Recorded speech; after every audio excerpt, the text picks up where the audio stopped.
How Americans actually live on the world's most isolated U.S. territory, Dark Secrets of the Pacific, 4K documentary. Most people think isolation means emptiness. But what if I told you that some of the most isolated places in America are experiencing a silent economic boom that nobody on the mainland is watching? What if the very remoteness that cuts these communities off from the rest of the world is also their greatest asset? Stay with me, because by the end of this video, I'm going to show you a pattern of wealth creation and survival happening right now on territories so far from Washington, D.C., that they operate almost like independent nations, and it will completely change how you think about what it means to be American. If you're curious about how people actually build lives in the world's most forgotten corners of America, you're in the right place. Subscribe now so you never miss a video about the real stories happening on these shores. And in the comments below, I'd love to hear from you. Have you ever lived somewhere so remote that you felt like the outside world didn't quite understand your reality? Your stories matter.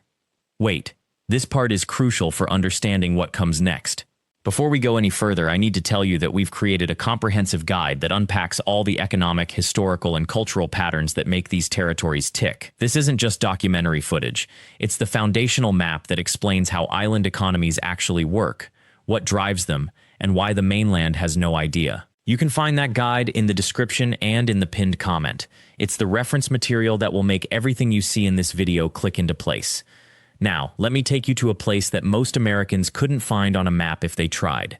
American Samoa sits in the South Pacific, over 4.00 kilometers from Hawaii, and roughly 16.000 kilometers from the continental United States. It's so far away that when it's noon in Pago Pago, the capital, it's already midnight on the East Coast. The time difference isn't just a number, it's a psychological barrier. It means that when Samoans wake up in the morning, most of America is already sleeping. When they go to bed, most of the country hasn't even started their day. This temporal isolation is the first clue that we're not just talking about distance. We're talking about a fundamentally different existence. American Samoa is an unincorporated territory of the United States. That means it belongs to America, but it doesn't follow every American law. It has its own government, its own legal system, and most importantly for this story, its own economic rules. The population hovers around 55.00 people on the main island of Tutuila, with another 15.00 scattered across neighboring islets. For a place so small and so remote, these numbers matter. Every person is a worker, a consumer, a voter, and a crucial piece of a survival puzzle. The economy of American Samoa has been built on one thing for the last 70 years: fish. Specifically, tuna. The island sits at the edge of one of the world's richest fishing zones, and that proximity has shaped everything: where people live, how much money flows through the territory, and what happens to entire families when the fishing industry shifts. But here's the thing that nobody talks about. The fishing industry that built this place is not controlled by Samoans. It's controlled by distant corporations. And when those corporations decide to close a cannery or move their fleet, entire neighborhoods disappear. Between 1954 and 2009, Pago Pago was home to the Star-Kissed and Chicken of the Sea tuna canneries. These weren't small operations. At their peak, they employed nearly 5.000 people directly and supported countless others through secondary employment. The canneries didn't just provide paychecks, they provided identity. Generations of Samoan families worked those lines, learned trade skills, and sent their children to school on cannery wages. The infrastructure of the entire territory was built around the needs of the canneries. The harbor was dredged for cargo ships. The roads were paved to connect factories to warehouses. The electrical grid was engineered to power massive industrial operations running 24 hours a day. Then, in 2009, Star-Kissed closed. Not gradually. Not with warning or transition programs. Just closed. The company cited rising labor costs and foreign competition. What that really meant was that the company found it cheaper to process tuna somewhere else, in Thailand, in Vietnam, in places where wages were lower and environmental regulations less strict. Overnight, 2.00 people lost their jobs. Overnight, the tax base that funded schools and hospitals and government services vanished. But this is where the story takes an unexpected turn. And this is the part that most journalists, most researchers, most people on the mainland completely miss. Rather than collapse, American Samoa did something remarkable. The territorial government pivoted. They invested heavily in becoming a hub for digital services. They partnered with international companies to establish business processing centers. They created tax incentives for remote work operations. They built broadband infrastructure that for a remote island is actually competitive with major American cities. They took their greatest curse, their isolation, and reframed it as an asset. Isolation meant low overhead. Isolation meant a stable, educated workforce that couldn't easily leave.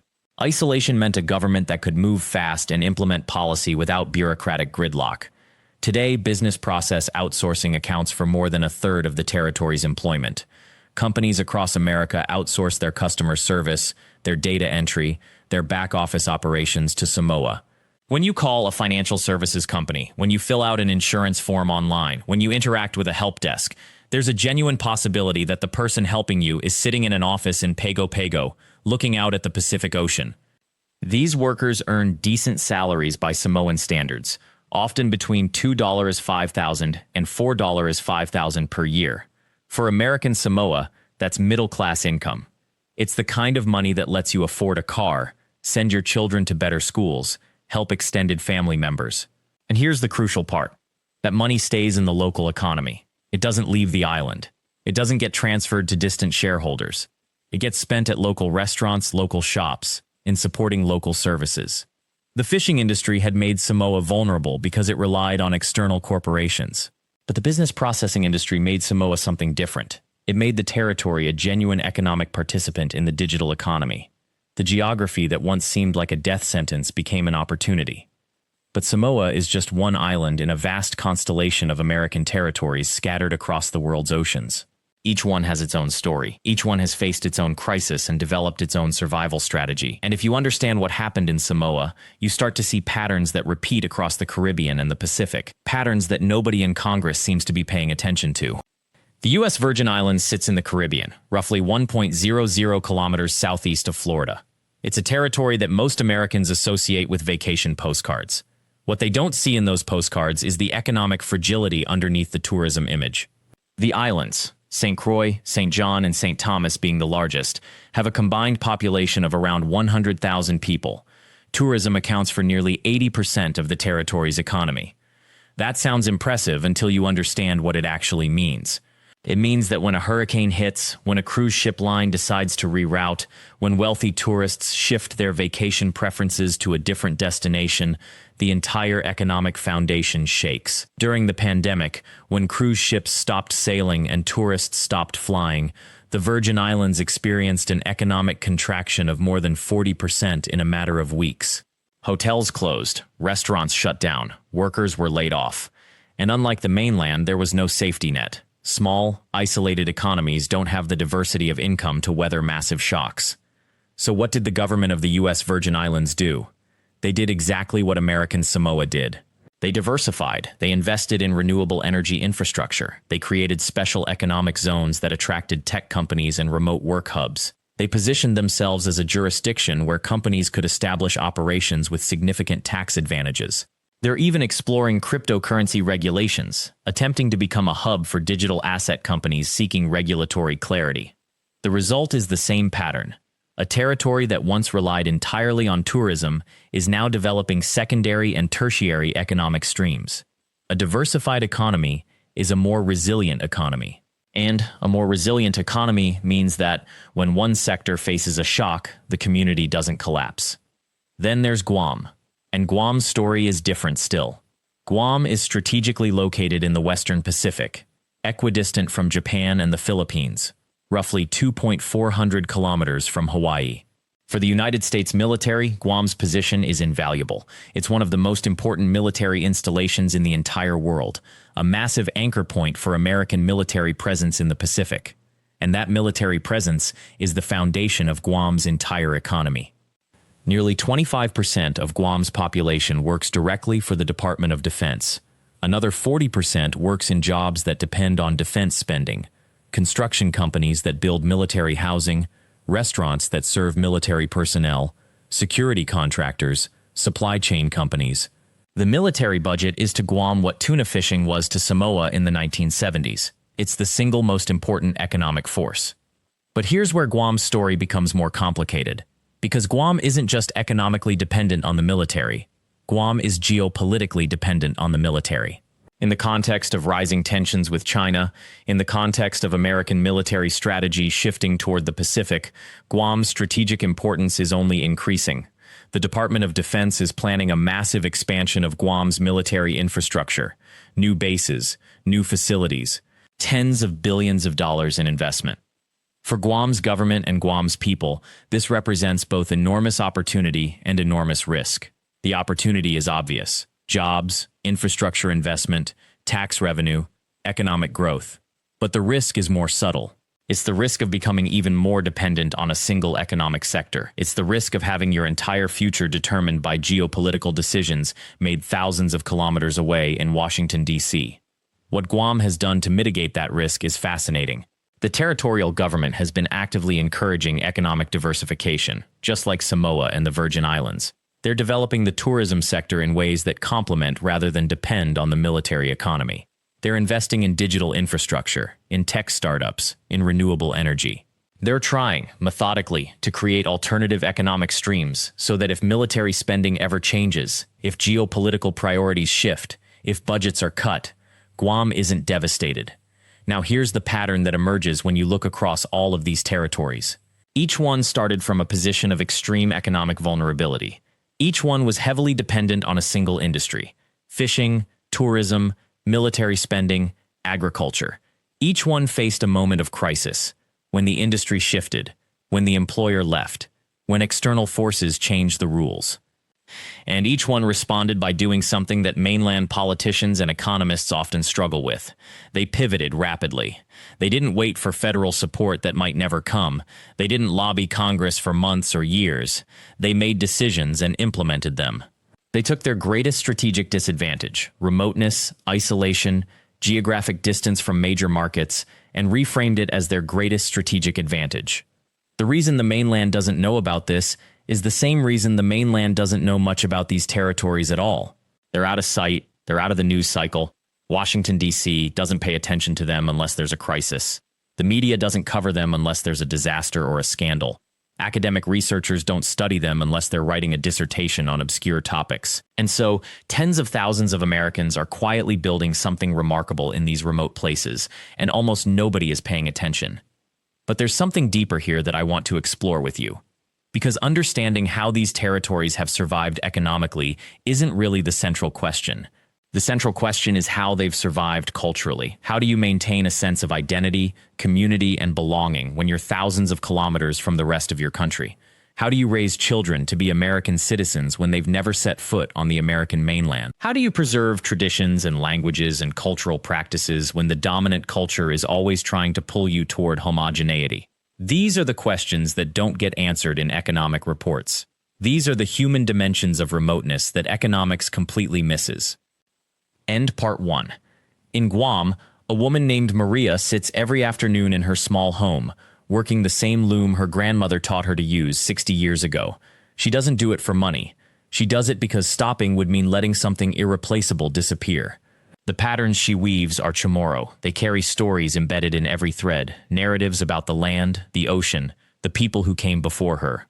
When her granddaughter asked her why she spent so much time on something nobody buys anymore, Maria smiled and said something simple: "Because if I don't do it, who will?"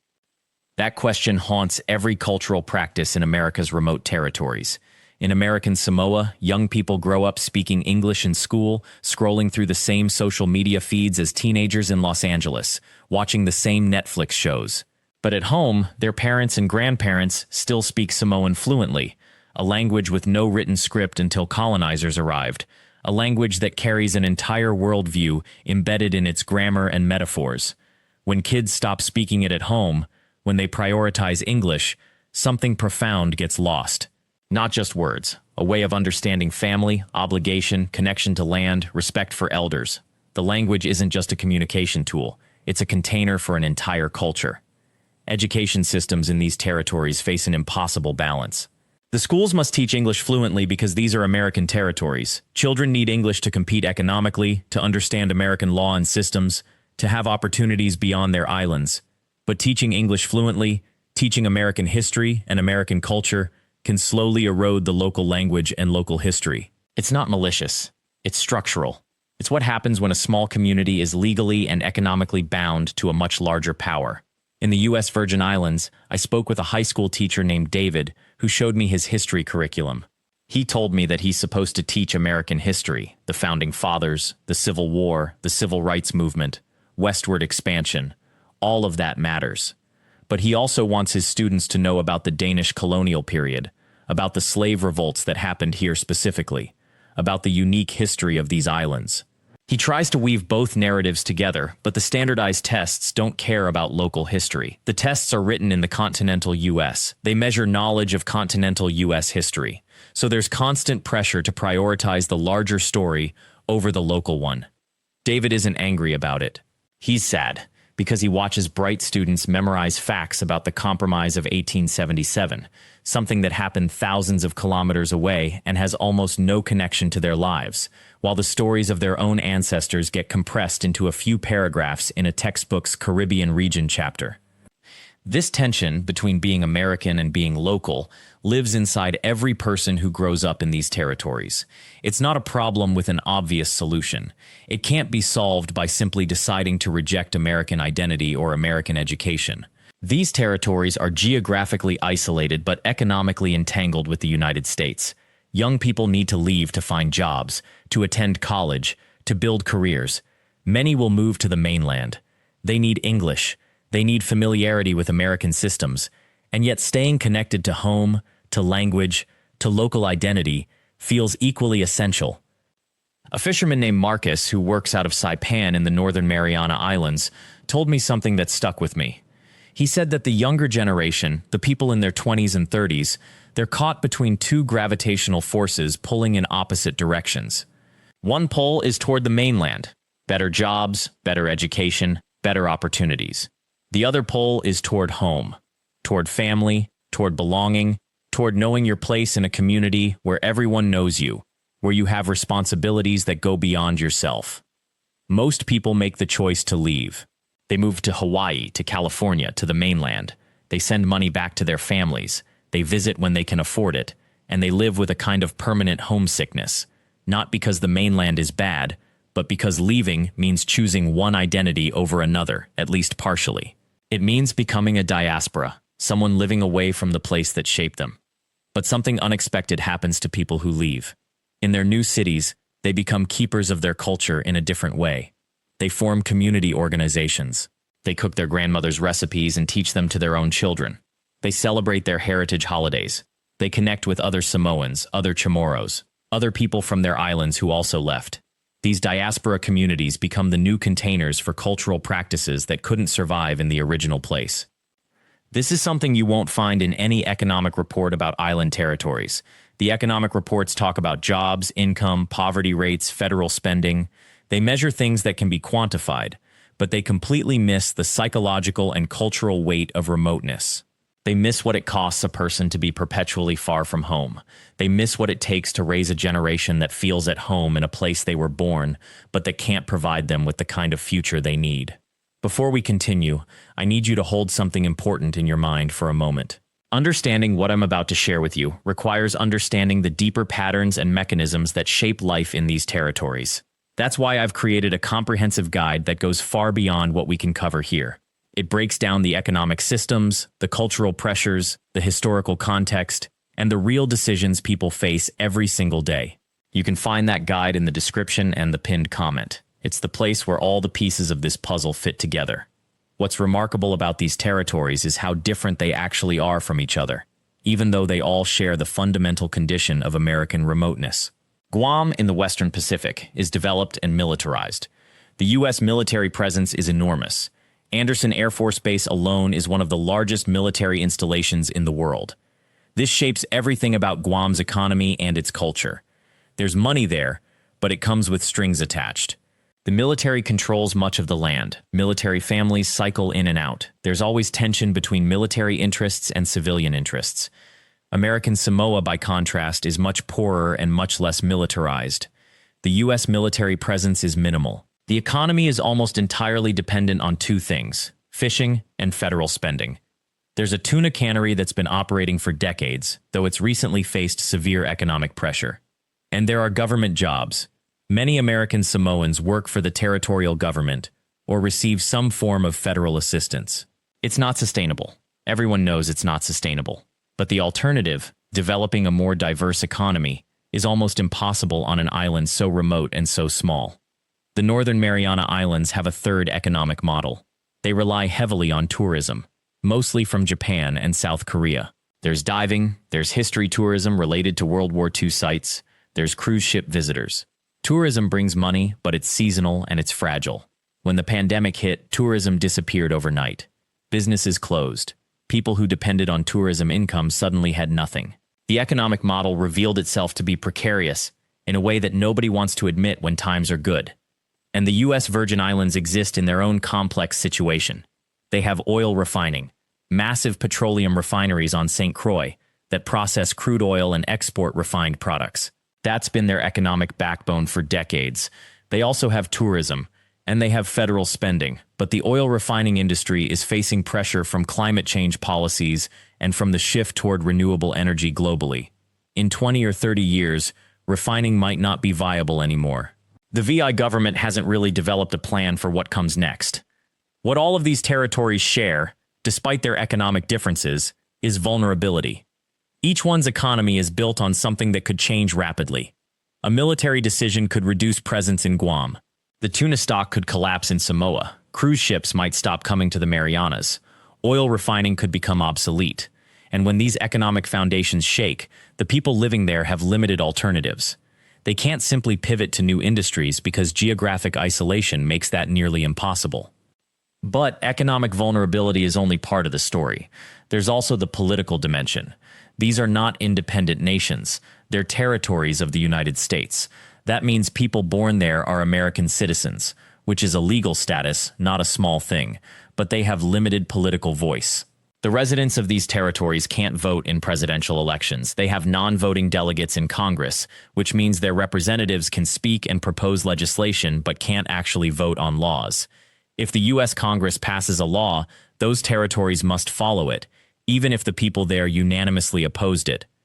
Imagine living under laws made by people thousands of kilometers away, in a place you've never been, people who don't represent you in any meaningful way. Imagine having your island's environmental regulations set by bureaucrats who've never seen your island. Imagine having your labor laws determined by politicians who don't understand your local economy. This is the political reality for people living in American territories, and it's a reality that creates a kind of permanent second-class citizenship. A lawyer I met in Guam, a woman named Elena, told me that she spent her entire career fighting for basic rights for Chamorro people. She fought for environmental protections, for labor rights, for indigenous land claims, and nearly every battle involved the same dynamic. The federal government, sometimes the military, sometimes the Department of Interior, would make a decision that affected Chamorro lives, and there was no mechanism for democratic input. Elena's community could protest. They could hire lawyers. They could appeal. But ultimately, the power was always held by people in D.C. who were 3 time zones away and geographically irrelevant. This is where the isolation becomes political as well as geographic. These territories are far away physically, but they're also far away from the centers of political power. They don't have the population to have real congressional representation. They don't have the economic leverage to threaten anyone with economic consequences if their interests are ignored. They're isolated in the ways that matter, in proximity to power, in demographic weight, in economic significance. And yet, in every one of these territories, people are finding ways to resist cultural erasure. They're asserting their indigenous identities. In Guam, the Chamorro independence movement has grown stronger. In American Samoa, there's been increasing focus on protecting the Samoan language and Samoan fa'a Samoa, the Samoan way of life. In the Northern Mariana Islands, there's been effort to revive Chamorro culture and language, which was nearly lost under Spanish and Japanese colonization before American rule. In the U.S. Virgin Islands, there's been resurgence in learning about Danish and African heritage, acknowledging the full complexity of the island's history. These aren't small things. Learning your language, studying your history, maintaining your cultural practices, these are acts of resistance against the gravitational pull of homogenization. But they're also exhausting. They require energy. They require people to choose to spend time on cultural work when they could be spending that time on making money, or studying for tests, or simply living their lives. This is where the human cost of remoteness becomes visible. It's not just that these territories are geographically isolated. It's that the isolation has created economic conditions that make cultural survival difficult. Young people feel economic pressure to leave. Education systems privilege American knowledge over local knowledge. Language shift happens because English is necessary for economic survival. Traditional practices get abandoned because they don't generate income, and governments in these territories don't have the resources to fund cultural preservation the way they want to because they're chronically underfunded compared to the mainland. It's not a conspiracy. It's not someone's evil plan. It's the natural result of centuries of colonial structures and modern economic inequality. But the result is real. People living in these territories feel it every day. They feel the pressure to assimilate, to become more American, to abandon what makes them culturally distinct. And they also feel the pull toward home, toward identity, toward the place that made them who they are. This tension is the real secret of remote island life in America. It's not about how exotic it is or how beautiful the beaches are. It's about the impossible balancing act that people perform every day, trying to survive economically while staying connected to who they are culturally and spiritually. That balance is precarious, and for many people it's not sustainable. That precariousness shows up everywhere once you know where to look. In the schools, where teachers struggle to balance a mainland American curriculum with local language and history instruction. In the hospitals, where medical supplies arrive weeks late and specialists are available only by video call.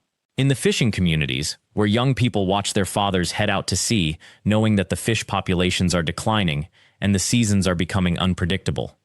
But perhaps most visibly, it shows up in the demographic crisis unfolding across these territories. American Samoa is losing population. The U.S. Virgin Islands has seen its population cut nearly in half since the year 2000. Guam's young people graduate from high school and face a choice: stay in a place with limited economic opportunity, or leave for the mainland to find work, education, and a sense of possibility. Thousands choose to leave. Their families stay behind. When young people leave, the islands lose not just population, they lose knowledge. They lose the voices that would carry forward stories, languages, and practices. The cultural transmission breaks. A grandmother who spoke only Chamorro now lives with a granddaughter who understands it but cannot speak it fluently. A traditional fishing technique refined over generations disappears because no young person stayed to learn it. This is not a simple story of progress replacing tradition.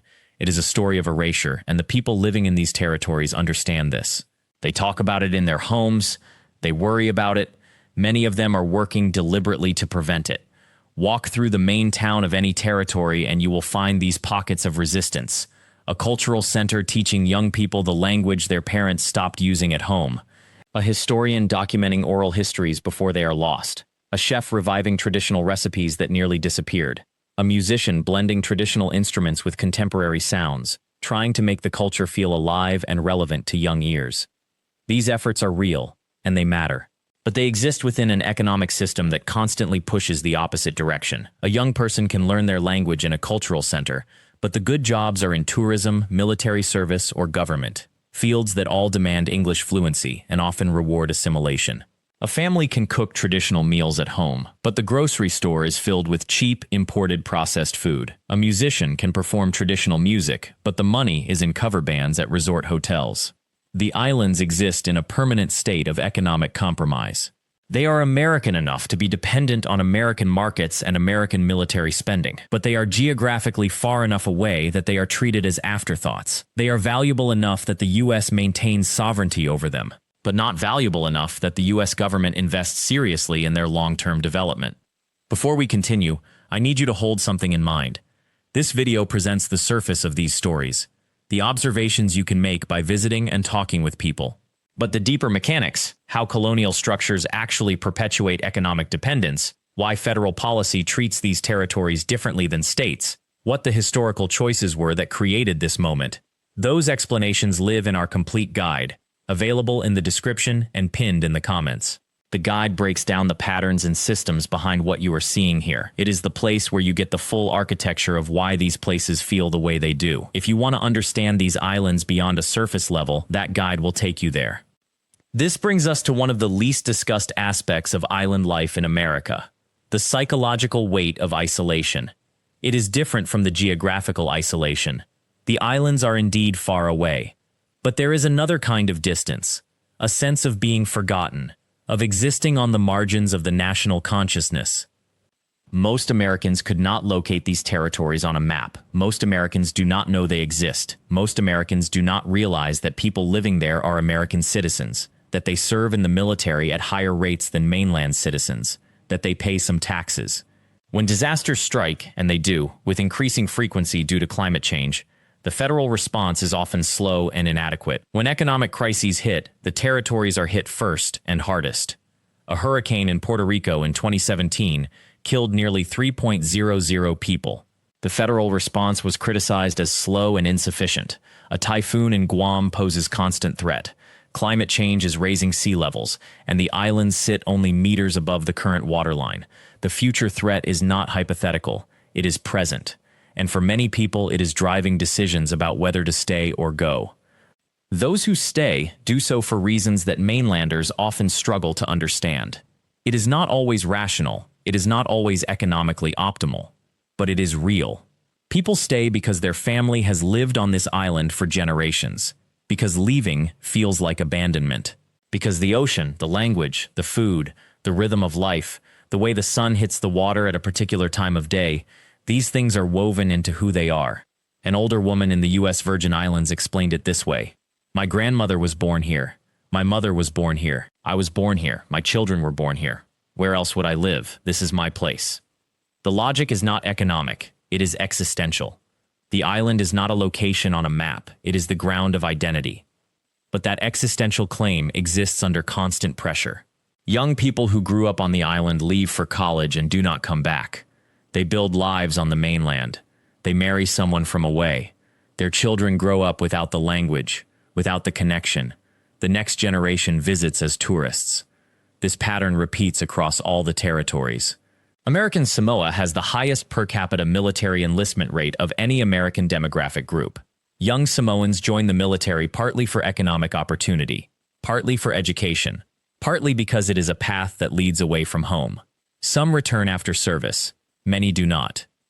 In Guam, where the military presence is enormous, the relationship is even more complicated.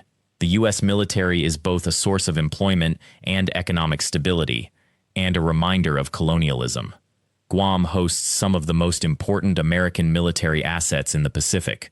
The island is strategically valuable to American global interests, but that value does not translate into true autonomy or genuine self-determination for the people who live there. A Chamorro man I spoke with put it directly: "We did not ask to be American. We became American when the United States decided it benefited them. Now we are American enough to serve and pay taxes, but not American enough to have full representation in Congress. We are American when it is convenient for America, and forgotten the rest of the time." This contradiction, being American and being treated as less than fully American, sits at the heart of identity on these islands. It creates a particular kind of resentment, not the loud political kind that makes headlines, but the quiet, everyday kind that shapes how people think about their future and their place in the world. And yet life continues. Daily life on these islands is not all struggle and loss. There is joy, there is community, there is beauty that takes your breath away. The sunset over the Pacific from a Samoan village, the taste of fresh mango and coconut, the sound of children playing in the water, the knowledge that the person next to you shares your history and your roots. The economy may be limited, the opportunities may be constrained. The future may be uncertain, but the present moment, when experienced with the people who belong to that place, contains something irreplaceable. It contains the weight of generations. It contains the knowledge of a place, how to fish its waters, how to read its weather, how to live with its rhythms.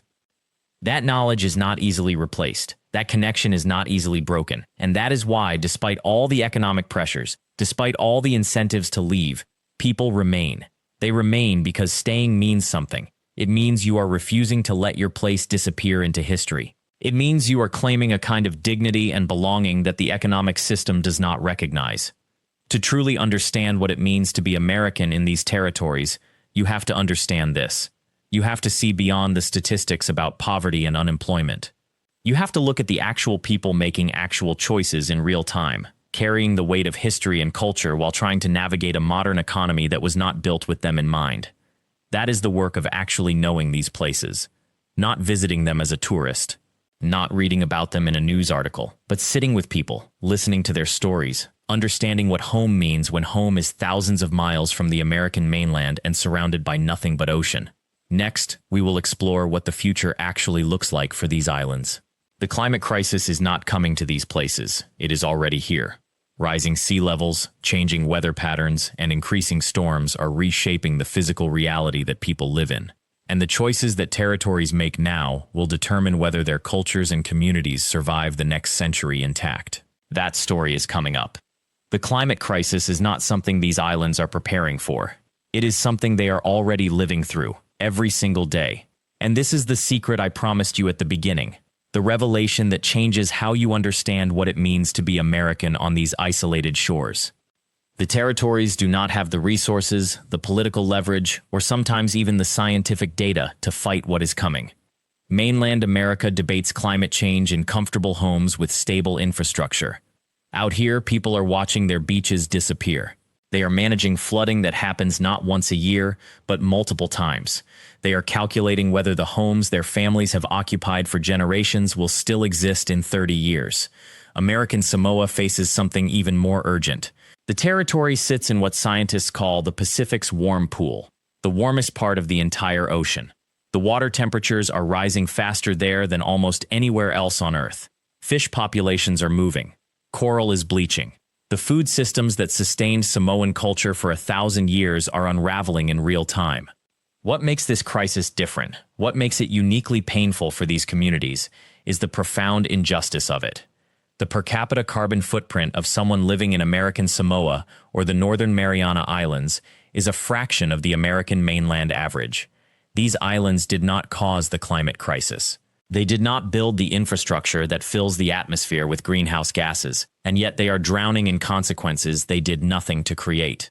A government official in the U.S. Virgin Islands once told a researcher something that captures the anger beneath the surface calm of these communities. She said, "We are fighting for the right to exist. That is not a policy debate for us. That is survival." Those words should echo in the ears of every American who has never thought about these territories as places where people live, love, work, and build futures.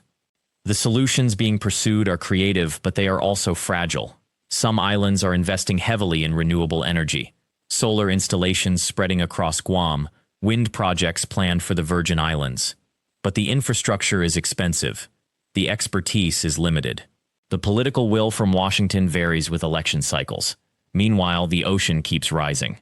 There is also the question of migration. What happens when adaptation is no longer possible? When a family has to choose between staying on ancestral land that is literally disappearing or leaving for the mainland? That choice is no longer theoretical for some communities. Entire families from low-lying atolls in the Pacific have already begun the process of relocating. They are carrying their culture with them, but they are also losing something irreplaceable: the geographic anchor that has defined their identity for centuries. One elder from the Marshall Islands described the feeling this way: "Our island is our identity. When you take away the island, you do not just lose land. You lose the stories, the language, the connection to ancestors. You become American in a different way." That statement contains a profound truth about what these territories represent and what is at stake. But there is also resilience. There is also resistance. Communities across these territories are not waiting for mainland America to solve their problems. They are organizing. They are building networks with each other. They are creating models of sustainable living and climate adaptation that the rest of the world is starting to pay attention to. Renewable energy projects on island territories are becoming case studies. Water management systems designed for small island communities are being studied by researchers globally. The urgency of survival is forcing innovation. Young people from these territories are leading much of this work. They are going to mainland universities, studying environmental science and climate policy, and then returning home to apply what they have learned. They are using social media to amplify their territory's stories on the global stage. They are refusing to be invisible, and in doing so, they are redefining what American identity means in the age of climate crisis. The United States has made commitments under international climate accords, but those commitments are only as strong as the political will to honor them. And American territories have learned through decades of experience that political will is fragile and often conditional. When a natural disaster strikes a territory, the federal response is slower than it would be for a mainland state. When funding is allocated for climate adaptation, territories receive a smaller proportion than their vulnerability would suggest they deserve. The system of American federalism, designed in an era when these territories barely registered in the national consciousness, simply was not built to serve their needs. What would real change look like? First, it would require treating these territories as full partners in climate policy, not as afterthoughts or dependencies. Second, it would require massive investment in adaptation infrastructure. Not loans that territories must repay, but grants that acknowledge the historical injustice of bearing the consequences of others' emissions. Third, it would require listening to local knowledge. The people who live on these islands know their environment better than any mainland expert ever will. But beyond policy and infrastructure, there is something else at stake. There is the question of whether American identity will expand to truly include these places, or whether they will remain what they have been for centuries, distant, overlooked, and ultimately expendable in the eyes of the mainland. The people I met across these territories, fishermen in Guam, teachers in American Samoa, shopkeepers in the Virgin Islands, teenagers in the Northern Mariana Islands, they are all Americans. They pay taxes. Some serve in the military. Their children grow up speaking English, studying American history, dreaming American dreams, and yet they live with a reality that most mainland Americans never have to confront, the possibility that home might not exist in 50 years. That the place where their families have lived for generations could be erased, not by war or disaster, but by the relentless rise of the sea. This is the secret I promised you at the beginning of this video. It is not a hidden dark conspiracy. It is not a shocking revelation in the sense of scandal. It is something more fundamental and more troubling, the realization that the future of millions of American citizens is being determined by forces they did not create, in policy conversations that do not include them, while the mainland remains largely unaware that these people exist at all. The story of these territories is not separate from the story of America. It is central to understanding what America is and what America has the capacity to become. Will we be a nation that includes these islands and their people fully in our future? Or will we remain a nation that forgets them, even as we claim to protect them? The choices being made now, by policymakers, by communities, by ordinary Americans who decide to pay attention or look away, will determine the answer to that question. And those choices will define not just the future of these islands, but our future as a nation that either honors its most isolated citizens or ultimately abandons them. That is the story of America's most isolated territories. That is what life looks like when you live in places the mainland forgot, and now you know what is really at stake. Thank you for staying with me through this journey across some of the most remote and resilient communities in America. If this video opened your eyes to places you had never considered before, I would deeply appreciate it if you would subscribe to Forgotten Shores, because every upload from this channel is dedicated to bringing these overlooked stories to the surface where they belong. Please leave a comment below and tell me, which of these territories would you most like to visit, or which story moved you the most? And hit that notification bell so you never miss when we explore the next island, the next community, and the next forgotten chapter of American life. Thank you for watching.